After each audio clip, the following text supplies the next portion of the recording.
Class H کے تمام طلبہ طالبات کو میرا سلام آداب۔ بچوں، آپ کا میرے چینل توفیق اسٹڈی زون میں خیر مقدم ہے، خوش آمدید ہے۔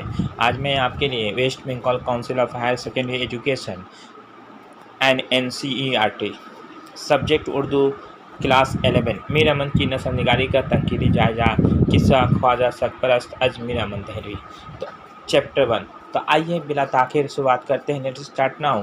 میر امن کی نثر نگاری کا تنقیدی جائزہ ہم لیتے ہیں۔ تو کیسے نوٹس بنایا جاتا ہے میں آپ کے سامنے پیش کروں، آپ کو اسی طرح نوٹس بنانا ہے اور لکھنا ہے۔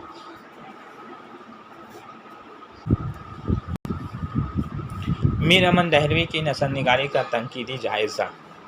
جواب ہے، زندہ نثر کا پہلا قدم میر امن کا یہ تفصیلی کارنامہ تھا جس کو باغ و بہار کہتے ہیں۔ میر امن نے ہمیں بولتی چالتی جیتی جاگتی نثر سے روشناس کرایا جس میں روزمرہ کے علاوہ ماحول کی زندگی کا انعکاس بھی موجود ہے۔ سید عبداللہ کے مطابق سید عبداللہ نے یہ کہا ہے کہ زندہ نثر کا پہلا قدم میر امن کا یہ تفصیلی کارنامہ تھا جس کو باغ و بہار کہتے ہیں۔ میر امن نے ہمیں بولتی چالتی جیتی جاگتی نثر سے روشناس کرایا جس میں روزمرہ کے علاوہ ماحول کی زندگی کا انعکاس بھی موجود ہے۔ میر امن دہلوی کا شمار اردو کے صاحب طرز ادیبوں میں ہوتا ہے۔ فورسم کالج کے منشیوں میں جو شہرت میر امن کو نصیب ہوئی وہ کسی اور کو حاصل نہ ہو سکی۔ یہ شہرت انہیں باغ و بہار جیسی شہر آفاق تصنیف کے ذریعہ ملی۔ ویسے تو گنج خوبی بھی میر امن دہلوی کی تصنیف ہے جو ملا وائس کاشفی کی اخلاق محسنہ کا ترجمہ ہے۔ حالانکہ کئی جگہ پہ انوار سہیلی کا ترجمہ بتایا گیا ہے، لیکن میر امن کی پہچان باغ و بہار کے ذریعہ ہوئی۔ باغ و بہار کی دلکشی کا اصل راز کا اسلوب بیان ہے جسے اس نے زندہ نثر کا درجہ عطا کیا ہے۔ داستان لکھنے کا نہیں، سنانے کا فن ہے، اس لیے داستان گو کو قوت بیان پر اس قدر مہارت ہونی چاہیے کہ وہ سامعین کی توجہ کو اپنی طرف مرکوز کرا سکے۔ سامعین کی توجہ ممتن گوشی ہی میں داستان کی کامیابی کا راز مضمر ہے، اور یہ اسی وقت ممکن ہے جب داستان گو اس لہجہ اور زبان میں داستان سنائے جو سامعین کا ہے۔ میر امن کو یہ فن اور راز معلوم تھا، اس لیے ان کی زبان و بیان کی وجہ سے ہی قصہ چار درویش یعنی باغ و بہار کو قبول عام اور شہرت دو عام حاصل ہو گئی۔ بول چال اور تحریر کی زبان الگ ہوتی ہے۔ بول چال میں عام فہم اور چھوٹے چھوٹے فی البدیہہ جملے استعمال کیے جاتے ہیں، اور تحریر میں الفاظ کی نشست و برخاست کو ذہن میں ترتیب دے کر قلم بند کیا جاتا ہے۔ باغ و بہار کی زبان تحریر کی زبان معلوم ہی نہیں ہوتی۔ میر امن کو جو مرتبہ جو رتبہ ان کو فورسم کالج میں ملا، ان کی بہت ہی اہم تصنیف جس کا نام ہے باغ و بہار، جو فورسم کالج کی سب سے زیادہ مقبول کتاب رہی ہے، اس وجہ سے میر امن کو وہ پہچان ملی۔ تو جس طرح میں نوٹس آپ کو بتا رہا ہوں اسی طرح آپ کو لکھنا ہے۔ اس میں سے نکلے ہوئے بے ترتیب الفاظ اور چھوٹے چھوٹے جملوں میں قصہ بیان کیا گیا ہے۔ معلوم ہوتا ہے جیسے میر امن مجمع کے روبرو سنا رہے ہیں، یعنی مجمع کے پاس آ کر کے روبرو سنا رہے ہیں اور کوئی کاتب اسے لکھتا جا رہا ہے۔ میر امن کی نثر کی یہی خوبی ہے، اسے زندہ جاوید کر دیتی ہے۔ خدا کی جناب سے نا امید ہونا ہرگز مناسب نہیں، جس نے ہزار عالم کو ایک حکم میں پیدا کیا۔ تمہیں اولاد دینی اس کے نزدیک کیا بڑی بات ہے۔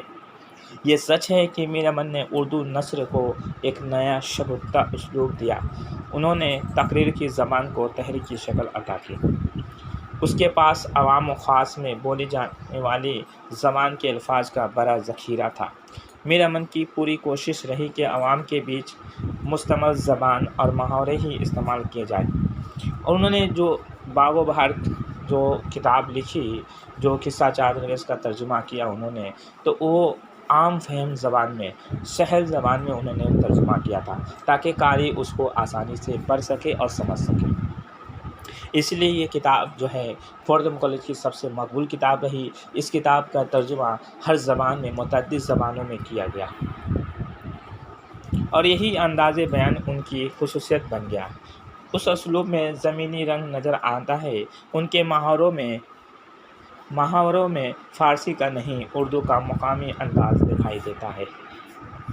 اے بیرن، تو میری آنکھوں کی پتلی اور ماں باپ کی موئی مٹی کی نشانی ہے، تیرے آنے سے میرا کلیجہ ٹھنڈا ہوا، جب تجھے دیکھتی ہوں باغ باغ ہوتی ہوں۔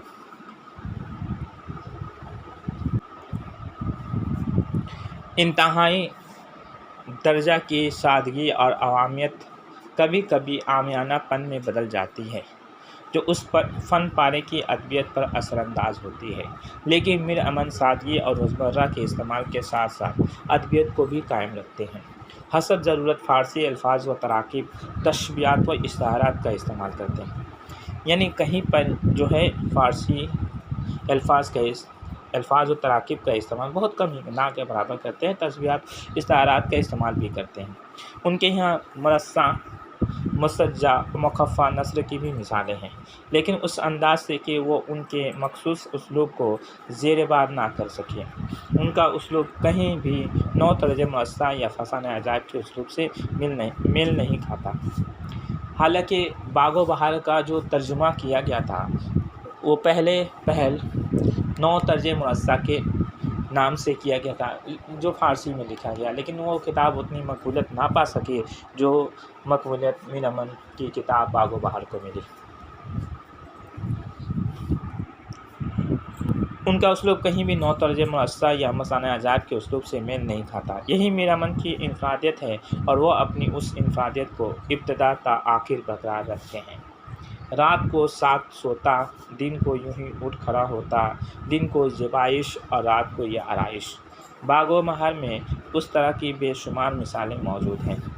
اس طرح کی نثر کو میر امن نے اس فنکاری سے لکھا ہے کہ کہیں بھی بناوٹ یا تصنع کا شائبہ نہیں ہوتا۔ اس میں کوئی بناوٹ یا تصنع میں ہوتا ہے، بناوٹی الفاظ کا استعمال وغیرہ نہیں ہے۔ اسلوب کی سلاست، سادگی اور روانی ہاتھ سے نہیں جاتی، زبان کی لطافت اور حلاوت اپنی جگہ قائم رہتی ہے۔ تو یہی جو ہے میر امن کے ہاتھوں میں یہ ہنر تھا کہ انہوں نے بہت ہی آسان اور سہل زبان میں اس کتاب کو لکھا۔ میر امن کے بیان میں اس قدر روانی ہے کہ کہیں رکاوٹ کا احساس ہی نہیں ہوتا۔ قصہ خود بخود آگے بڑھتا چلا جاتا ہے۔ میر امن کو ہر طبقہ کی زبان اور ہر لہجہ سے اچھی طرح واقفیت تھی۔ وہ کردار کے لحاظ سے زبان کا استعمال کرتے تھے۔ باغ و بہار کی ایک اہم خصوصیت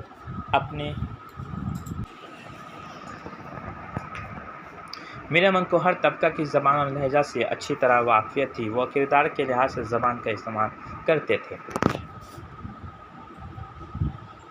باغ و بہار کی ایک اہم خصوصیت اپنے عہد اور معاشرت کی ترجمانی ہے۔